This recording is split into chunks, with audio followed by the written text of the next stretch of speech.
La idea es, por lo menos este mes y un tempito más, seguir hablando del reino de Dios, del discipulado, como dijo Aguti. Después que estos temas quizás se profundicen un poco más en los grupos más chicos, en los grupos por las casas, para que podamos desmenuzar un poco más las cosas que a veces quedan dando vueltas cuando uno habla acá en este poco tiempo.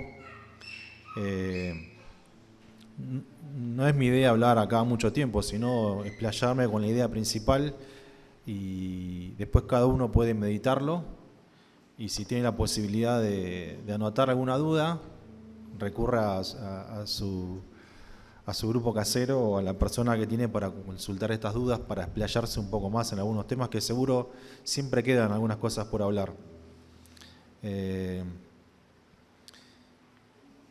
Gustavo el domingo pasado estuvo hablando un poco de esto de ser discípulo de Jesús, de llevar la cruz, de fijarnos primero que hay en nosotros, que sacarnos la viga de nuestro ojo antes de criticar lo que hay en el ojo del otro, ¿no?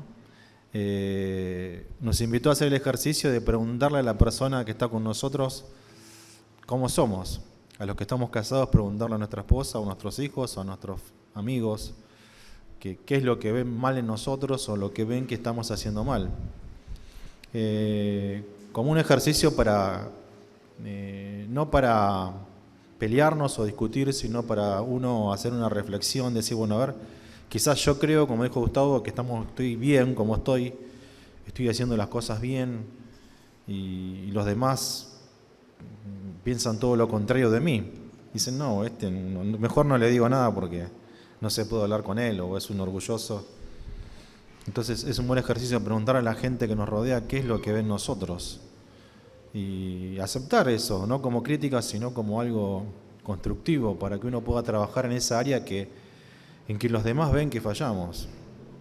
No somos perfectos y está bueno reconocer en las cosas que nos equivocamos, para que se vaya formando el carácter de nuestro Señor en nosotros. Y quiero retomar un versículo, creo que lo compartí en este mes, que es en Colosenses capítulo 1.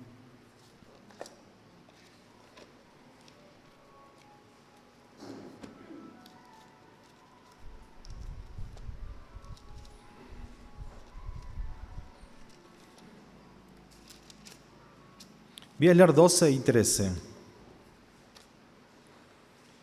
Colosenses capítulo 1, versículos 12 y 13. Está bueno por ahí que puedan tomar nota, por lo menos de los versículos, si es que pueden en su teléfono o en un papel, por si después surge alguna duda o algo que no entendieron para poder meditarlo un poco más en sus casas. Acá el apóstol Pablo dice esto. Espero un segundo más a ver si lo encuentran. Dice, esta es la introducción a la carta a los colosenses, ¿no? Estamos acá en esta introducción a esta carta y les dice a los cristianos, dice, con gozo dando gracias al Padre que nos hizo aptos para participar de la herencia de los santos en luz. El versículo 13 dice, el cual nos ha librado de la potestad de las tinieblas y trasladado al reino de su amado Hijo. Acá está hablando el apóstol de que después él se va a explayar un poco más en esta carta de Colosenses. Él quería dejar bien en claro esto, que no ignoremos de que estamos en este mundo y que pertenecemos y que hay dos reinos que están luchando para gobernar sobre nosotros, el reino de la luz y el reino de las tinieblas, ¿sí? Y él quería dejar bien en claro esto. Si no estamos en el reino de la luz, estamos en el reino de las tinieblas y viceversa. Si estamos en el reino de las tinieblas, no estamos en el reino de la luz. Nosotros, por naturaleza, somos pecadores. Nuestra naturaleza, que desciende de Adán, viene con nosotros el pecado. No por las cosas malas que hicimos, sino por nosotros mismos, por ser seres humanos. Y si en ese proceso de crecimiento y de vida no conocemos o no nos acercamos a Dios, entonces estamos en el reino de las tinieblas, pero no por la maldad que hicimos, porque un nene, ¿qué maldad podemos encontrar? Más que quizás algunos caprichos. Pero entendemos de que cuando nacemos, estamos, podríamos decir que entre comillas, dominados por este reino de las tinieblas, que opera en nosotros cada vez más, hasta que en algún momento de nuestras vidas nosotros decidimos o confesamos a nuestro Señor como nuestro Salvador. Si no hacemos ese paso, seguimos perteneciendo al reino de la luz, al reino de las tinieblas, salvo que hagamos ese paso. Por eso, si me acompañan en el libro de Romanos, capítulo 10, versículo 9,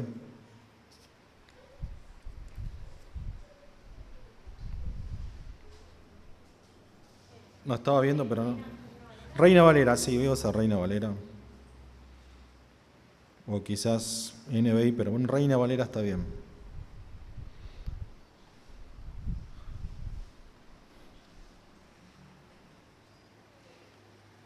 Y esto es lo que también el apóstol enseña. ¿En qué momento pasamos al reino de la luz? Y este es un versículo que nos enseña en qué momento. Dice el versículo 9 del capítulo 10 de Romanos. Dice que si confiesas, perdón, estoy leyendo, te dije Reina Valera, ¿no? Perfecto. No, está bien. Dice que si confesares con tu boca, está diciendo cualquiera, ¿no?, que Jesús es el Señor y creyeres en tu corazón que Dios le levantó de los muertos, serás salvo.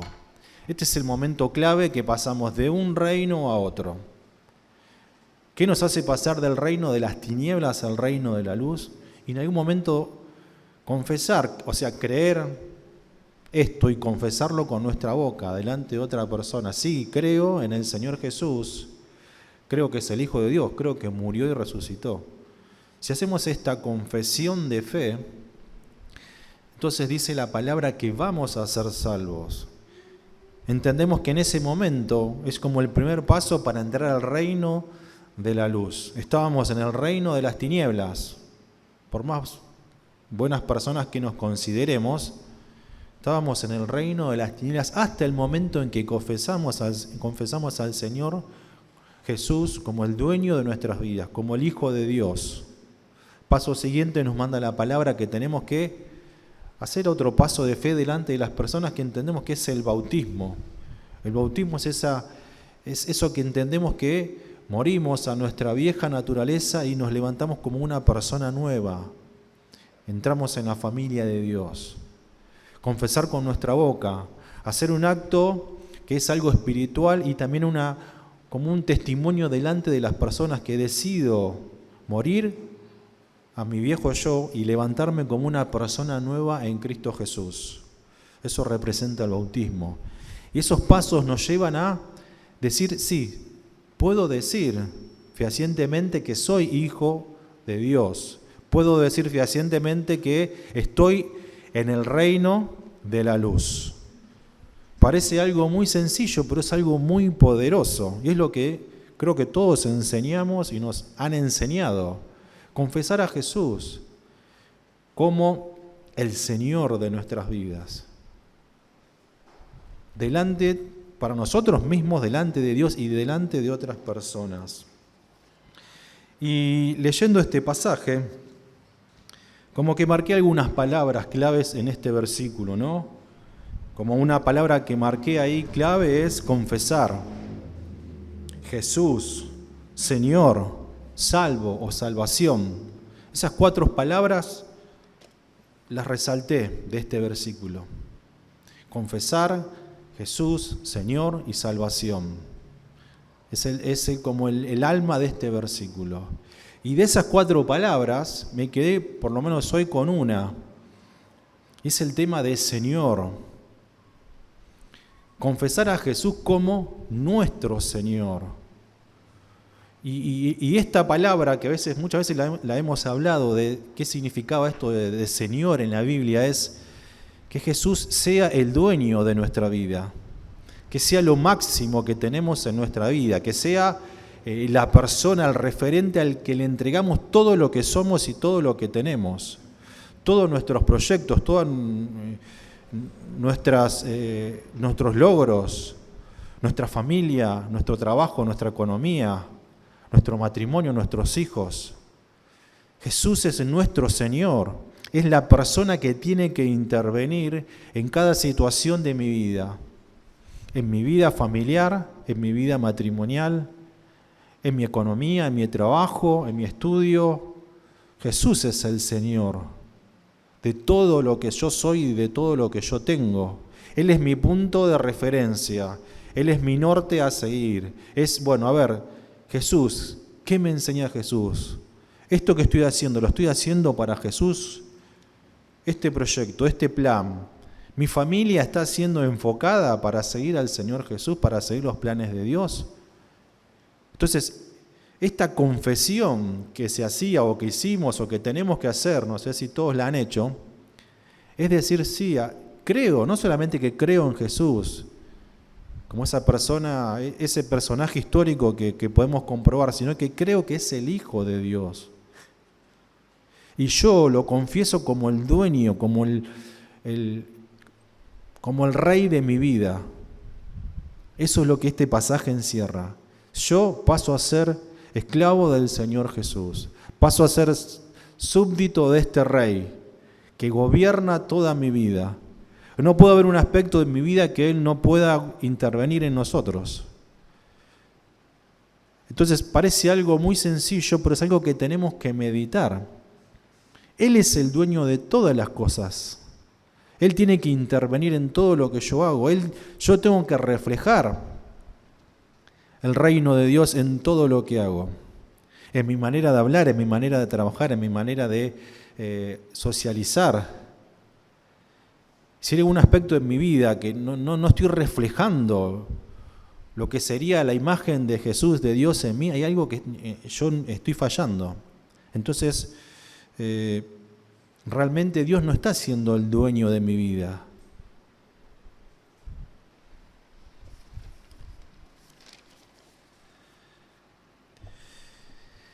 Jesús, cuando vino,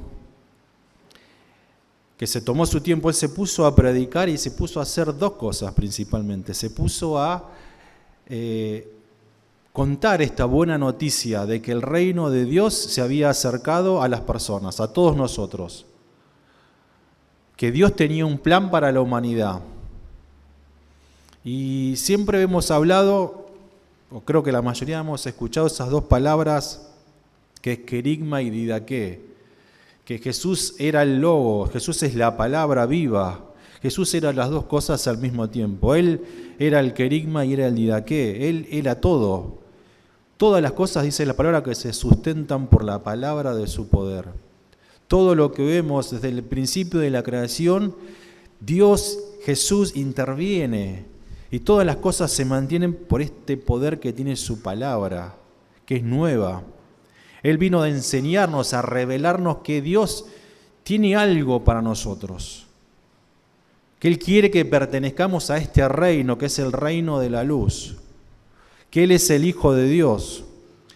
Pero no solamente contarnos esta buena noticia, sino también viene acompañada con la otra parte, que es la enseñanza de Jesús. Que a veces conocemos también como la doctrina. ¿Qué es lo que Jesús quería hacer? ¿Solamente contarnos una linda historia de que Él vino a este mundo para que tengamos la posibilidad de acercarnos a Dios? Eso es algo maravilloso, pero no solamente eso. Él también quiere que nosotros lo sigamos, que seamos verdaderos discípulos de Él, que cumplamos con su palabra, que seamos obedientes a los mandamientos que Él nos dejó. Jesús contaba la buena noticia y enseñaba al mismo tiempo. Contaba la buena noticia de que tenemos una segunda oportunidad, pero también nos dejaba sus enseñanzas, sus doctrinas. ¿Qué es lo que quería Dios o qué es lo que quiere Dios de nosotros? ¿Qué espera Dios de nosotros? Y esta enseñanza o doctrina no era algo opcional, era algo que lo teníamos que tomar o dejar. O sea, teníamos estas dos opciones, mejor dicho. No es que decimos, no había punto intermedio, o lo tomábamos o lo dejábamos. O me seguís o seguís haciendo tu vida. Ser discípulo de Jesús, entendemos que es realmente arrepentirnos de nuestra vida o de las cosas malas que estábamos haciendo y tener este cambio de actitud, decir, bueno, sí, decido cambiar mi actitud, decido esto que estaba haciendo mal, dejo de hacer esto y hago lo que Dios me pide que haga. Hay una parte que dice, si uno antes robaba, no robe más. Si mentíamos, bueno, deja de mentir. Entonces, este ser discípulo implica este arrepentimiento y este cambio de actitud. Y esto es lo que queremos quizás enfatizar en este año. Que vayamos revisando esto. ¿Realmente en todas mis áreas soy un discípulo del Señor Jesús? Las cosas que ya sé que estoy haciendo mal, o las que hacía mal en el 2021, ¿me estoy revisando lo que hice mal? ¿Voy a cambiar en el 2022 o no? Bueno, está bien, veo más adelante cómo hago. Hicimos un balance de aquellas cosas que quizás nos equivocamos, que no estoy cumpliendo con la palabra de Dios. Y quiero que juntos leamos algunos versículos que nos muestran qué cosas Dios espera de nosotros. Mucho tiempo tenemos, o por lo menos yo tengo como referencia, hemos usado mucho el Porta Camino y Meta, Jesucristo es el Señor, de Jorge Mitiam, y esos libros o esas enseñanzas nos han mostrado específicamente cuál es la doctrina que nosotros tenemos. Y cuando hablamos de doctrina no estamos hablando de reglas, como a veces les digo, reglas de cómo vestirnos o de cómo comportarnos, sino qué es lo que espera Dios de nosotros, qué quiere que sea nuestra vida, cómo quiere que sea nuestra vida. Y todo este tiempo estuve meditando que muchas veces nos enfocamos en nuestra apariencia o en lo que aparentamos ante los demás, o cómo nos vestimos, o no sé, qué música escuchamos, o determinadas cosas que son muchas cosas exteriores. A veces mucho tiempo nos decían, bueno, nosotros tenemos que vestirnos de determinada, o quizás no nos decimos, pero veíamos a los demás cómo se vestían y nosotros nos vestíamos parecidos, ¿sí? Y creíamos que esa era la forma correcta de vestir un cristiano.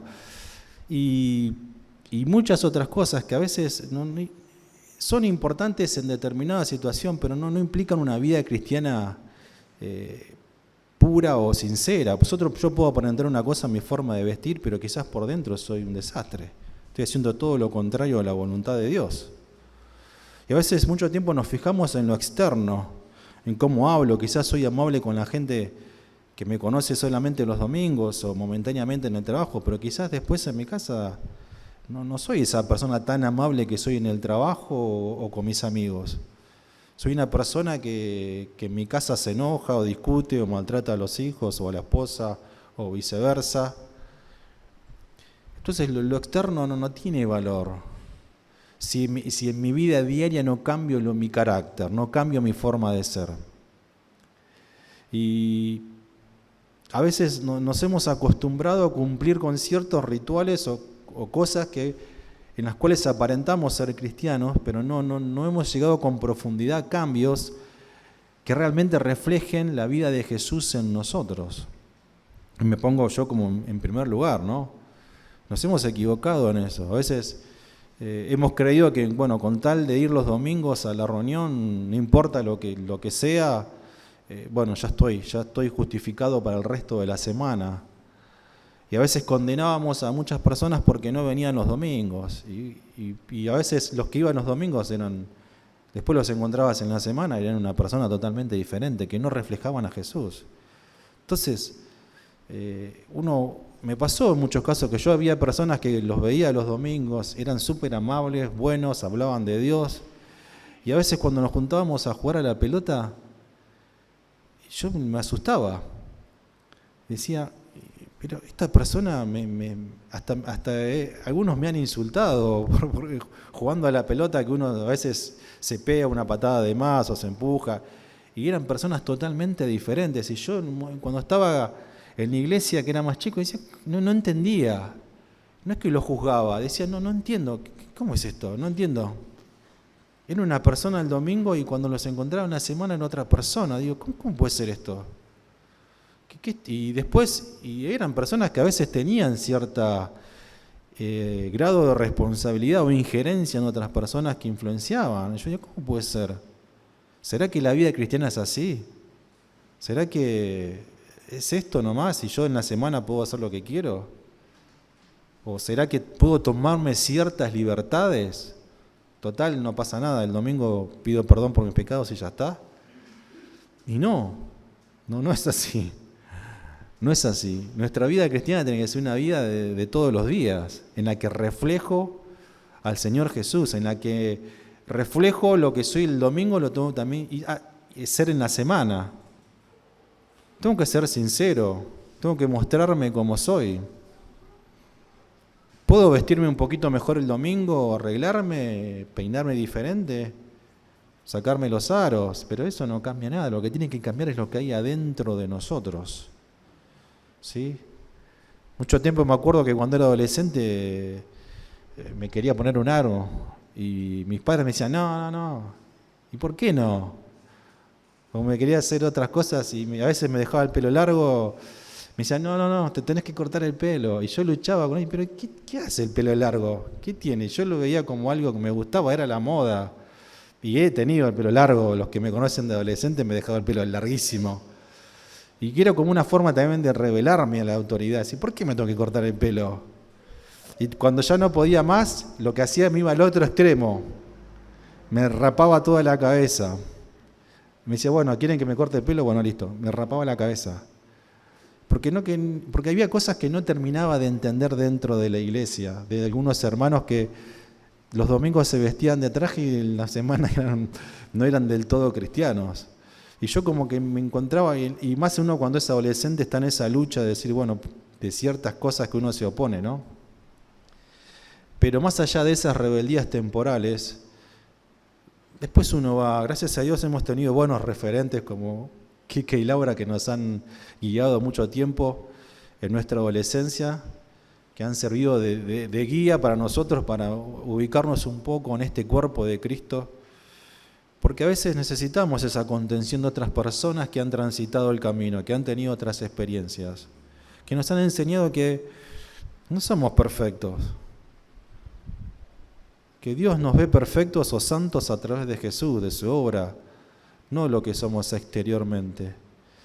Y esto es lo que queremos resaltar en este año por lo menos, que seamos realmente discípulos de Jesús, que seamos discípulos de Jesús los 365 días del año, que seguramente vamos a tener muchos días en los que vamos a fallar. Obvio, hay un montón de cosas que a veces me encuentro diciendo, no, ¿por qué hago esto? ¿Por qué reacciono así? No puede ser que a esta edad reaccione de esta manera.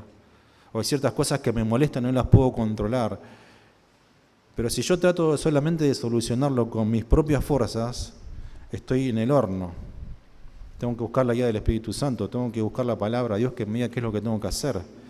Si tengo un problema específico y no puedo salir de esa lucha, de ese pecado, de ese mal genio que tengo, y tengo que buscar ayuda a mis hermanos, en los referentes de la iglesia, en la gente que está conmigo, pedir ayuda, no tener vergüenza de pedir ayuda.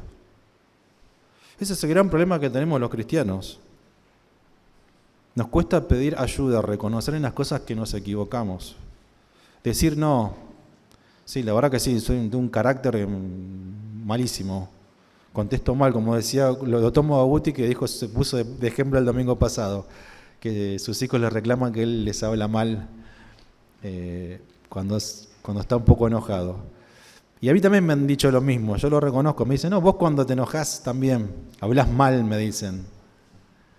Y en la escuela también, en la escuela de los chicos, cuando voy a la escuela enojado o por algo, los chicos que me conocen de todos los días dicen, ¿qué te pasa, Fernando? Y no me hablan, quizás en el primer recreo no me hablan y recién me vienen a hablar, esperan hasta el segundo recreo, porque saben que en el primer recreo si estoy enojado y si alguien me habla quizás le contesto mal.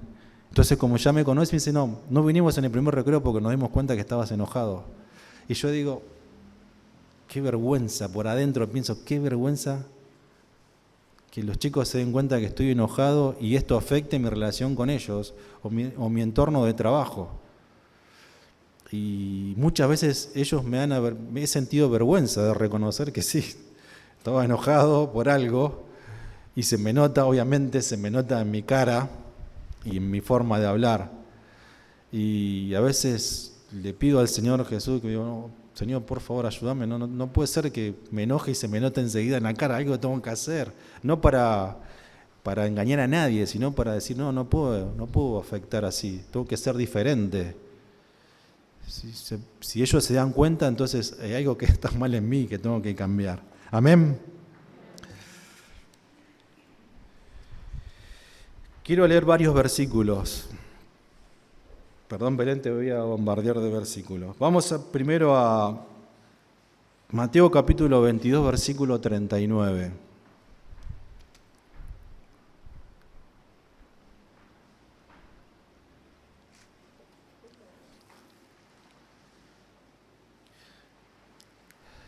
Si nosotros estamos orando para que el Señor haga cosas maravillosas con nosotros, para que transforme nuestras vidas, para que nos use, para que el Espíritu Santo traiga un avivamiento en nosotros. Antes de ese avivamiento, tenemos que estar preparados. Tenemos que tener las bases de nuestra fe bien sólida. Los discípulos tuvieron que pasar todo un proceso, primero con Jesús y después esperando la venida del Espíritu Santo para recién salir a evangelizar y a predicar a las naciones. Fue un proceso de preparación, que en ese proceso muchas veces se equivocaron, hablaron de más, se enojaron, agredieron a las personas, maltrataron a los chicos, a las mujeres, a las personas que querían acercarse a Jesús, reaccionaron de mala manera, mintieron, traicionaron a Jesús. Entonces Jesús les dijo, no, esto es un proceso, tenemos que estar bien afianzados. Si yo quiero que el Espíritu Santo haga algo a través de mí o en mí, tengo que estar preparado para ese momento. No puedo ser un niño espiritual, como dice la palabra, y después pedir que Dios me use. Dios no me puede usar si yo soy un niño. Si no estoy preparado para afrontar ciertas situaciones difíciles, para salir a la calle a enfrentarme con todo lo que pasa en el mundo, si mi fe está floja, si lo que Dios me pide que haga lo más sencillo no lo puedo hacer, entonces ¿cómo me va a usar Dios? ¿Dios me puede usar si yo, como dice acá, no puedo amar a mi prójimo? ¿Para qué me va a usar Dios? Bien. Ahí dice, amarás a tu prójimo como a ti mismo. Esto es una enseñanza de Jesús. Y esto también es como una doctrina de Jesús. No es algo que dijo Jesús por decir algo lindo, es algo que tenemos que aplicarlo. Las enseñanzas de Jesús, las doctrinas de Jesús no eran solamente para escucharlas, eran para ponerlas en práctica. Ustedes quieren, yo les cuento la buena noticia, dijo Jesús. Dios se acercó a la tierra, a los hombres, a las mujeres. Quieren que pertenezcan a su reino, pero quiere que ustedes hagan estas cosas. Y durante esos 3 años fue enseñándoles qué cosas esperaba Dios de nosotros. Amar a nuestro prójimo. Mateo capítulo 7, versículo 1.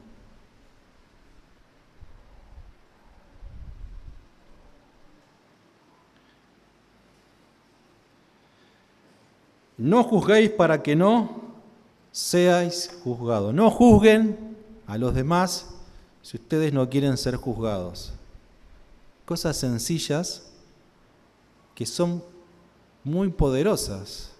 Amar a nuestro prójimo, no juzgar a los demás, sino tampoco queremos ser juzgados. Estas son enseñanzas de Jesús que tenemos que aplicar. ¿Sí? No están ahí solamente para leerlas y ay, qué lindas cosas que dijo Jesús, sino que son cosas que tenemos que aplicar a nuestro diario vivir. No juzgar a los demás, amar a nuestro prójimo. Mateo capítulo 6, versículo 15.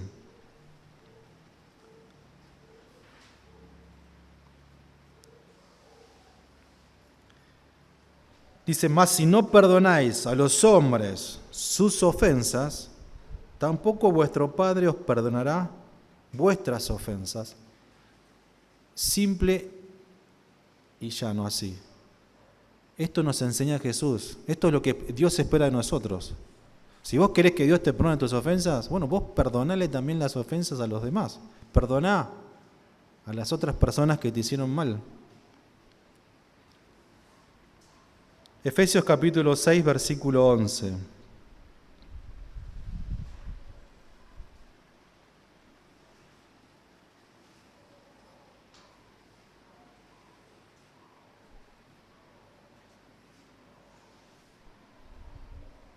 No, perdón, ese no, perdón. Perdón, Belén, me equivoqué.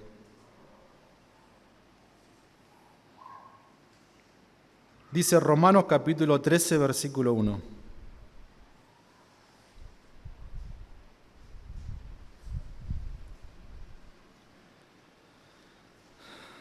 Sométase toda persona a las autoridades superiores, porque no hay autoridad sino de parte de Dios, y las que hay por Dios han sido establecidas. Si tienen alguna duda, después cuando vayan tienen a Gustavo Benítez y le pueden preguntar. Pero está bueno que estos versículos los anotemos y los meditemos. ¿Qué quiso decir acá el apóstol? Sujetarnos a las autoridades.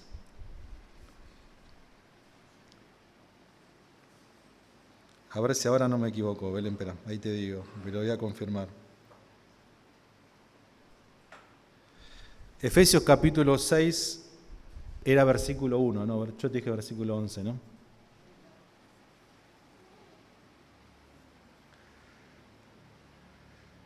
Dice, hijos, obedeced en el Señor a vuestros padres, porque esto es justo.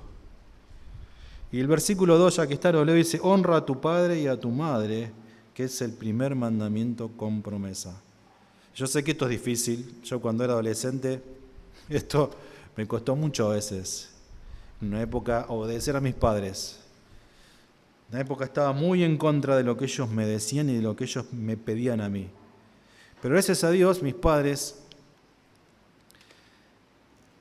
fueron alcanzados por la palabra de Dios y yo nací en un hogar cristiano.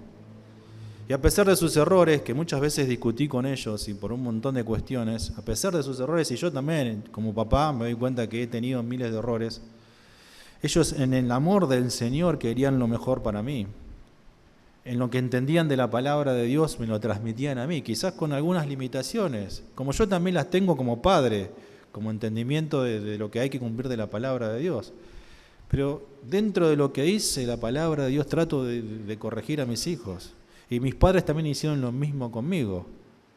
Quizás con otra perspectiva, venían de otra época, venían de otro origen. Personas muy sufridas que han salido de la pobreza total. En el caso de mi mamá, abandonada por toda su familia, dada a otro hogar. Sin embargo, ella, desde que Dios la rescató, trató de hacer lo mejor posible para todos y más que nada para nosotros que éramos sus hijos. Y yo sé que un montón de veces yo me enojé con mi mamá por cosas que ella me quería imponer de la palabra de Dios. Y a veces cuando yo no la escuchaba, bueno, aplicaba su carácter, que era bien fuerte, y dice, vos lo tenés que hacer y punto. Y bueno, está bien, lo hago, y enojado, y lo hacía, y después entendí que ella lo hacía porque me amaba, porque quería lo mejor de mí, quería que yo siguiera este camino, que era el camino del Señor. Y Dios, creo que esto es algo muy valioso, que Dios valora este respeto a los padres. Y bueno, nuestros padres a veces, y seguramente mis hijos seguramente tendrán muchas quejas sobre mí, pero espero que algún día digan, bueno, está bien, mi papá se equivocó, pero valoremos a nuestros padres, respetémoslo, dentro de sus equivocaciones. ¿Sí? Amén. Romanos capítulo 12.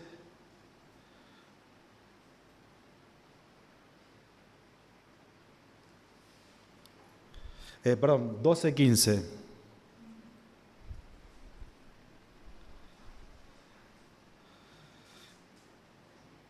Dice, gozaos con los que se gozan y llorad con los que lloran. Es algo muy sencillo, pero es algo que tenemos que aplicar. Esto es algo que nos enseña el Señor que tenemos que hacer. Que acompañemos a las personas en todas las situaciones. Cuando están alegres los acompañamos, es más fácil.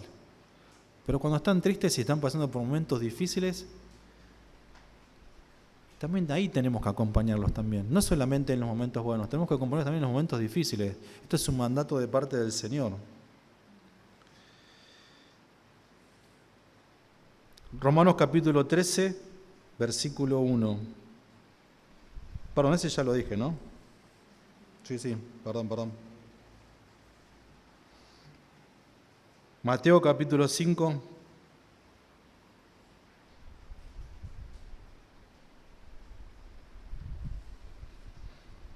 Versículo 44. Mateo 5, 44. Jesús decía esto, pero yo os digo, amad a vuestros enemigos y bendecid a los que os maldicen. Haced bien a los que os aborrecen y orad por los que os ultrajan y os persiguen. ¿Sí? Esto no es fácil de hacer. ¿Sí? Bueno, partamos de ese punto, no es fácil de hacer. Porque antes, como hablábamos, creo que ayer en familia, antes en el Antiguo Testamento era más fácil. No tenías que en muchos casos tenerle compasión a tu enemigo, al contrario, no tenías que perdonarle la vida quizás. Pero Jesús acá dice, no, yo conozco la ley, yo les digo esto ahora. Porque a veces parece que la ley fuera más difícil que la gracia, pero Jesús levantaba la vara. Dice, no, ustedes tienen que orar por sus enemigos, no odiarlos. Orar por las personas que los maldicen. ¿Quién puede decir, esto es imposible? Es imposible si lo hacemos nosotros por nuestra propia voluntad. Tenemos que pedirle al Espíritu Santo que intervenga en esa oración que vamos a hacer por nuestros enemigos. Y decirle, Espíritu Santo, ayúdame a orar por los enemigos, porque yo no puedo orar por las personas que sé que me odian, que sé que no les caigo bien, que sé que siempre me están haciendo algo malo. No tengo que decirle, Señor, ayúdame a hacer bueno, no, tengo que decirle, Espíritu Santo, intervení, ayúdame a hacer una oración sincera, pero no para que les pase algo malo, para que Dios también toque sus corazones. La otra vez estamos pasando una situación con alguien, y yo le dije a Marciano, vamos a orar por esta persona, para que Dios le toque el corazón a esa persona, y esa persona cambie. Porque a veces uno dice, no, que yo quiero hacerme justiciero y me gustaría agarrarlo del cogote. Y decirle, ¿no te das cuenta de lo que estás haciendo? Y quizás en el momento esa persona reaccione y quizás logre intimidarla, pero quizás sea ese momento. Después yo me voy a ir y esa persona va a seguir siendo la misma persona, no la voy a cambiar. La que la va a cambiar es Dios a través del Espíritu Santo. Entonces tengo que orar para que Dios toque el corazón de esa persona y esa persona conozca a Dios y cambie.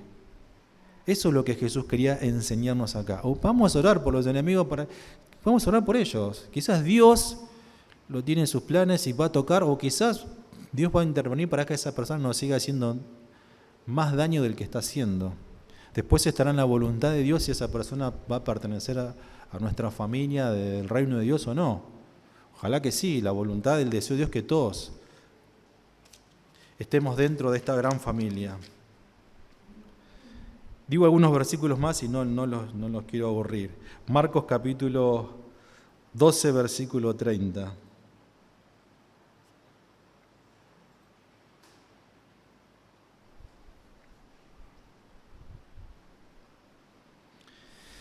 Dice acá, y amarás al Señor tu Dios con todo tu corazón, con toda tu alma y con toda tu mente y con todas tus fuerzas. Esto es lo que espera Dios de nosotros.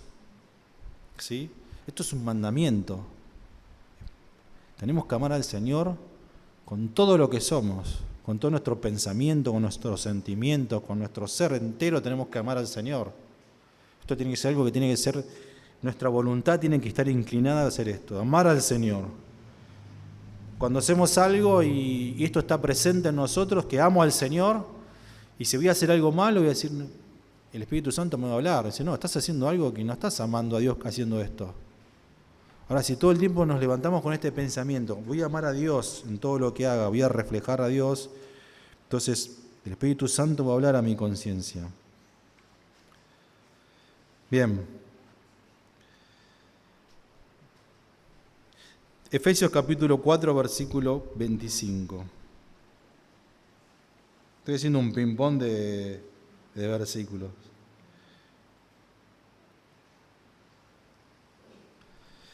Dice, por lo cual, desechando la mentira, hablad verdad cada uno con su prójimo, porque somos miembros los unos de los otros. Estos versículos que les estoy leyendo son pequeñas cosas, hay muchas más enseñanzas que las tenemos que ir conociendo, aprendiendo, descubriendo.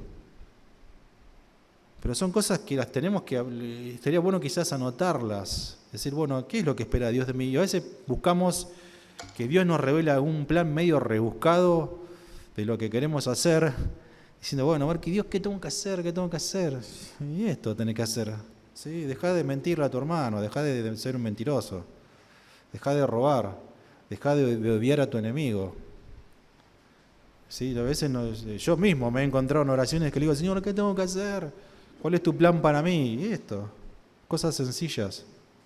Dejar de mentir, dejar de robar, amar a mi prójimo.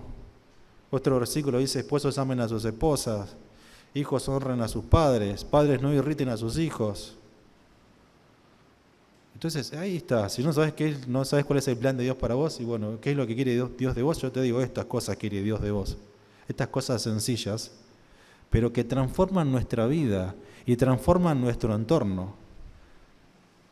Porque si Dios puede moldear mi carácter, entonces yo voy a llegar a la escuela el lunes por la mañana y voy a tener cara de, bueno, sí, quiero honrar al Señor.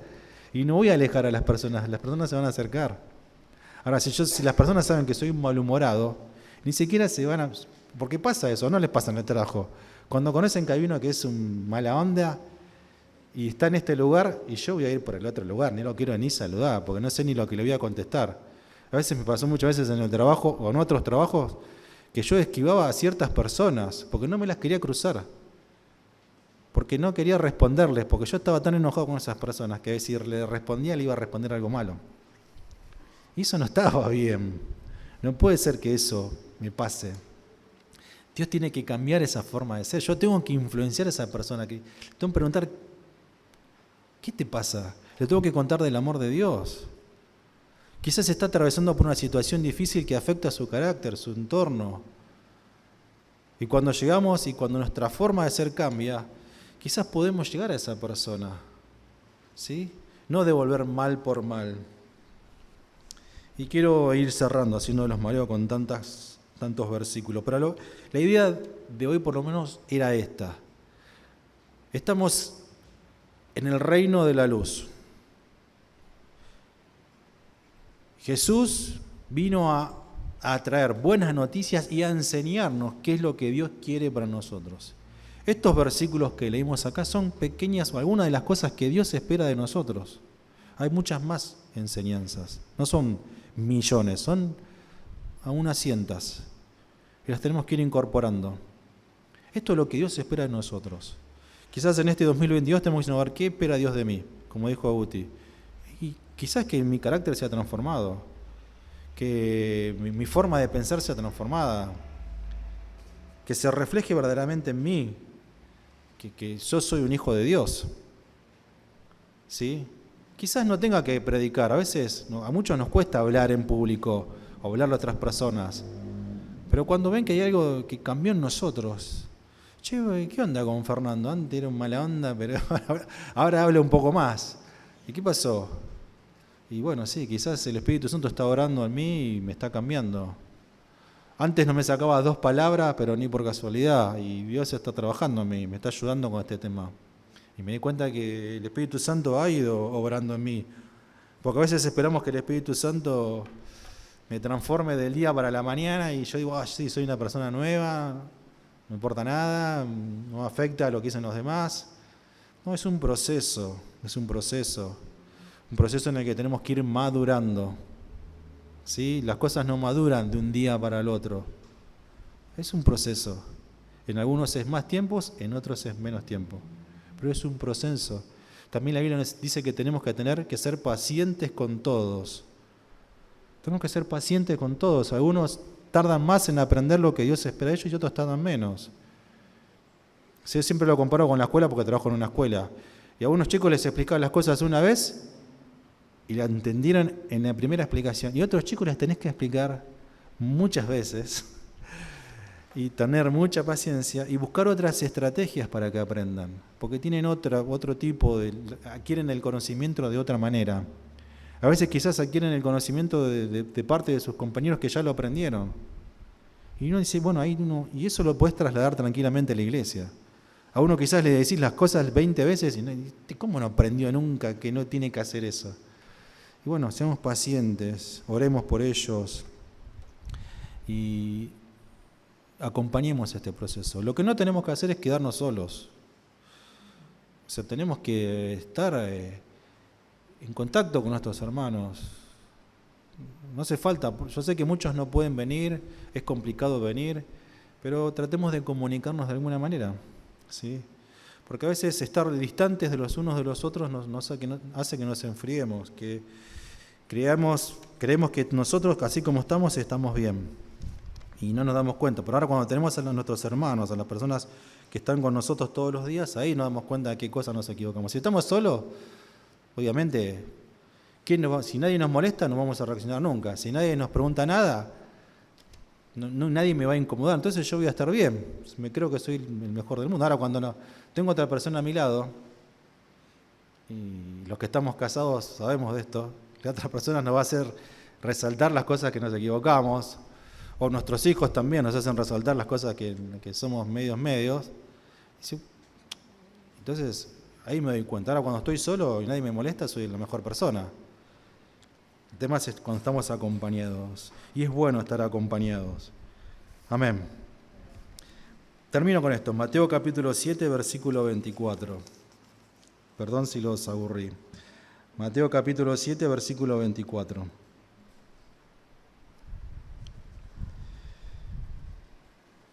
Jesús decía, todo el tiempo Jesús estaba enseñando, trayendo las buenas noticias y enseñando. A veces parece media fea la palabra esta, pero Jesús estaba adoctrinando.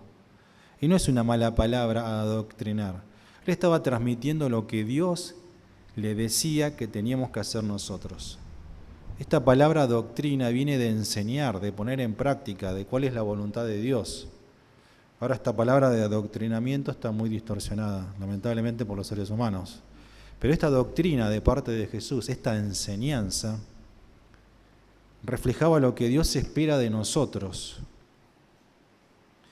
Cualquiera, pues, que me oye estas palabras, y cuando decía estas palabras se refería a las enseñanzas, a la doctrina, y las hace, le compararé a un hombre prudente que edificó su casa sobre la roca. Jesús quiere que esto que escuchamos, la palabra de Dios, su doctrina, su enseñanza, sea nuestro fundamento, sea la base de nuestra creencia, de nuestra fe, ¿sí? Sea lo que nosotros tenemos como referencia para nuestra moral, para nuestra ética, para nuestra vida diaria, nuestra vida en familia. Esto es lo que espera Dios de nosotros. No son cosas muy complicadas. Quizás en la práctica se nos complique, porque si yo estoy acostumbrado a mentir y la palabra un día me encuentro con un versículo que dice, bueno, si antes mentías no mientas más, y bueno, quizás me cueste cambiar esa mala costumbre que tengo. Pero ya cuando recibí la palabra, tengo que orar. Señor, ayúdame.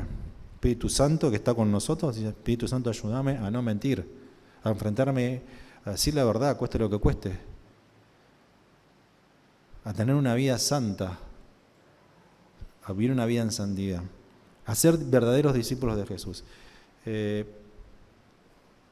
Está bueno que después podamos seguir meditando en estas cosas. No nos quedemos, no se queden con lo que yo les dije ahora. Si hay algo que les quedó ahí dando vueltas, lo anotan y lo podemos charlar, ¿sí? Pero hay un montón de más, hay muchas más enseñanzas de parte de Jesús y esto era lo que Dios espera de nosotros. Amén. Te damos muchas gracias, Señor, por la obra que hiciste en nosotros y por lo que vas a seguir haciendo. Queremos en este 2022 ser sinceros delante tuyo, Señor, decir, sí, me equivoqué en esto, estoy mal en otro. Queremos que el Espíritu Santo obre en nosotros, que nos transforme, que la palabra que escuchamos nos transforme nuestras vidas. Que lleguemos al 2023 con una base más firme en nuestra fe. Que este vaso de barro se vaya amoldando cada vez más y estar preparado para el momento que el Espíritu Santo nos llene, nos rebalse y tengamos que compartir de todo lo que tenemos y se mueva a través de nosotros. Pero queremos estar firmes en esta fe, en nuestra fe, en lo que vos nos enseñaste.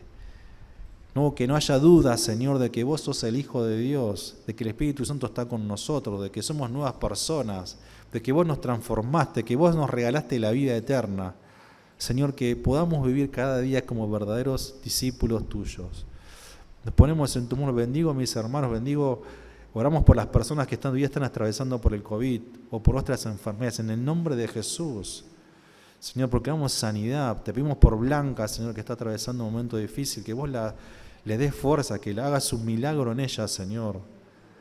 Que ores en el entorno donde está ella viviendo, en su familia, en sus nietos, en las personas que están con ella, Señor, que tu espíritu se mueva, que venga tu reino, Señor, a ese lugar, a ese barrio, a esa cuadra.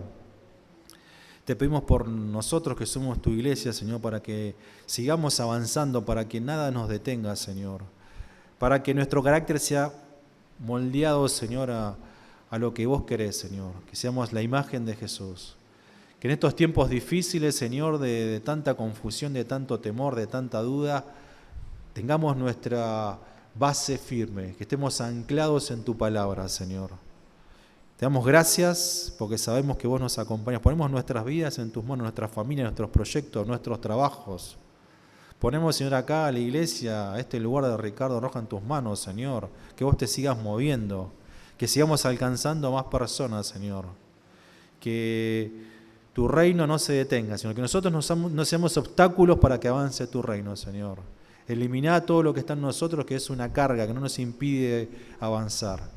Confiamos de que vos nos vas a ir transformando cada día. Te damos gracias en el nombre de Jesús. Amén.